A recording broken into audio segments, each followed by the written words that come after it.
జగన్ మీద ద్వేషము లేదు, చంద్రబాబు మీద ప్రేమ లేదు. ఎమ్మెల్సీలు ఎందుకు రాజీనామా చేస్తున్నారు?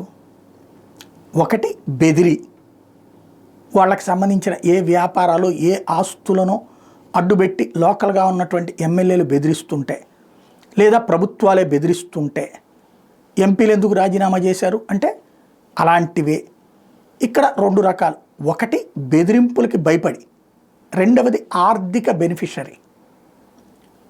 ఒక ఎంపీకి అయితే తన పదవీ కాలం ఎంత ఉందో లెక్కేసి, ఎన్ని నెలలు ఉందో లెక్కేసి నెలకు ₹1,00,00,000 ఇచ్చారట.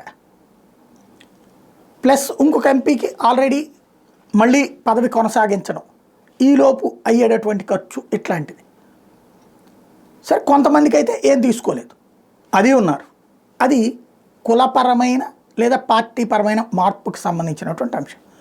విజయసాయిరెడ్డి, కృష్ణయ్య, తర్వాతన మోపిదేవి వెంకటరమణ, బీదమస్తానరావు రాజీనామాలు ఒక్కొక్కళ్ళది ఒక్కొక్క కోణం ఉంది. భవిష్యత్ రాజకీయ అవసరం, అట్లాగే ఆర్థిక అవసరం, అట్లాగే రాజకీయపరమైనటువంటి స్థిరత్వం, ఇట్లాంటి రకాల కారణాలు. ఎమ్మెల్సీల విషయంలో 5 కోట్లు, 10 కోట్లు, 15 కోట్లు వాళ్ళకున్న టెన్యూర్ని బట్టి 4 సంవత్సరాలు ఉంటే ఇంత, 5 సంవత్సరాలు ఉంటే ఇంత, 2 ఏళ్ళే ఉంటే ఇంత, ఇట్లాంటిది కొంతమందితో బార్గెనింగ్లు జరిగినాయి.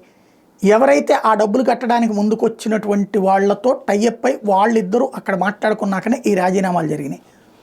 అయితే ఇది పార్టీ డైరెక్ట్గా చెయ్యదు, అధికార పక్షం. అధికార పక్షంలో మాత్రం వీళ్ళు తీసుకునే అష్యూరెన్స్ ఆ సీటు వీళ్ళకే ఇచ్చేటట్టు అన్నటువంటి పాయింట్. ఇది ప్రస్తుతం వినబడుతున్నది. ఇప్పుడు 5 రాజీనామాలు వైసీపీ నుంచి. అయితే ఇంకా మోషేష్ బాబు ఎవరైతే మండలి చైర్మన్గా ఉన్నారు కాబట్టి ఆయన ఈ రాజీనామాలు ఆమోదించట్లేదు, వైసీపీ వాళ్ళే ఉన్నారు కాబట్టి ఆమోదించమని నిన్న కూడా అసెంబ్లీలో అదే మండలిలో అడిగారు. ఇంకొక 8 మంది దాకా రావడానికి సిద్ధంగా ఉంది. ఈ 5 మంది ఆమోదిస్తే ఇంకో 8 మంది రావడానికి సిద్ధంగా ఉంది. తద్వారా ఈయన పదవి ఎగిరిపోయేటటువంటి పరిస్థితి ఉంటుంది రాబోయే రోజుల్లో. అంటే ఈ రాజీనామాల వెనకాల ఎవరి మీద ప్రేమ, ఎవరి మీద ద్వేషం లేదు. 1 భయం, 2 ఆర్థికం, 3 అవసరం. ఇది ప్రస్తుతం నడుస్తున్నది ఆంధ్రప్రదేశ్ చరిత్ర.